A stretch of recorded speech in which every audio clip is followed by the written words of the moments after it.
to ItzaNailsNBeaut. In this video, after a long time of my hiatus, I'm back and I'm going to share with you a very fall appropriate design. Very easy, but very fall appropriate. Here you see the shiny version and here you see the matte version, which is the one I ended up doing on myself. And let's get started. So I'm going to start with a very small bead of a clear acrylic, which I use every single time that I use color or I use glitters, and that is to protect my natural nail from being pigmented or from the glitter. So we do that. I'm going to do that on all of my natural nails, and then after I do that, that's when I get started with the color.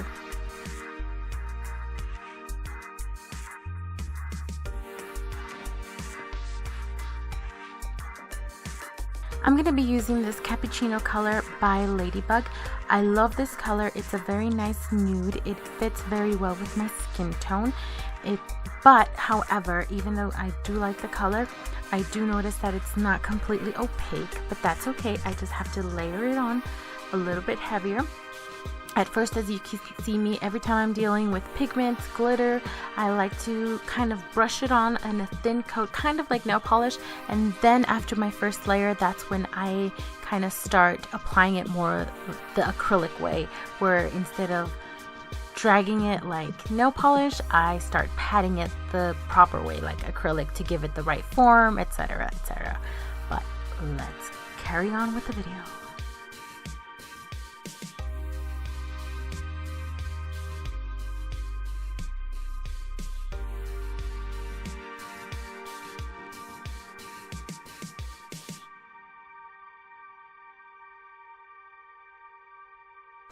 So in the beginning of the video, I showed you that I had a glossy version and a matte version, and it's not that I did it intentionally. Initially, from the get-go, I did want to do, most of my fingers were going to be matte, except for the middle glitter finger, which is going to be glossy. However, the matte nail polish that I used did not mattify, so I had to go a different way, which I'll explain later.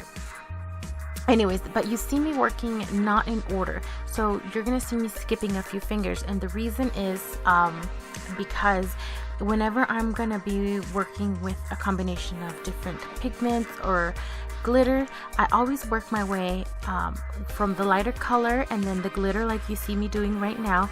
So if I'm gonna be working with light colors, glitters, and darker colors, I start off with the lighter color. Then I move myself with the glitter so as not to contaminate or cross, get the glitter mixed up with my light color, or vice versa, get the pigment, the darker color pigments with my lighter color pigments. I hope that makes sense and I'm not just rambling on.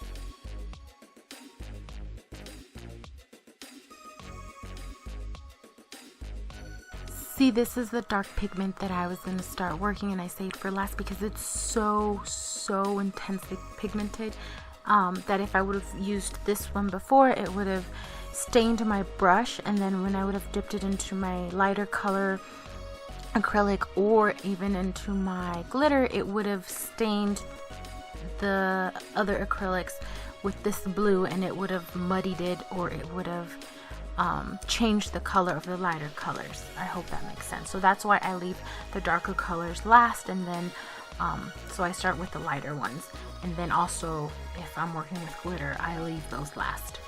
I hope that makes sense. But yes, this is very intense.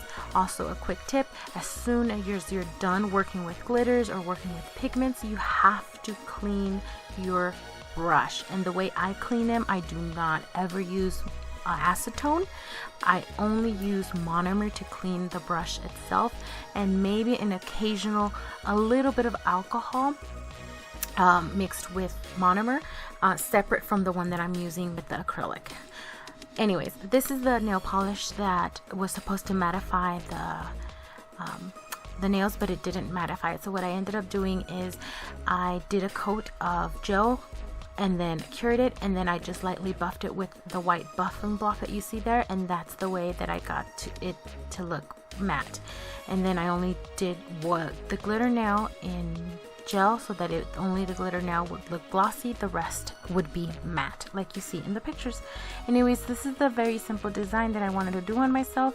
Hopefully I will have more time to do more nail designs on myself, and I will be able to share them with you. I have pending requests from you guys that I've received on previous videos. Hopefully I can get those done and out to you. But anyways, thanks so much for watching. If you guys have any other questions or any other requests, please let them down below, and follow me on my social media. That way we can keep in contact there. Thanks so much for watching. Subscribe if you liked it, like the video, and see you at the next one.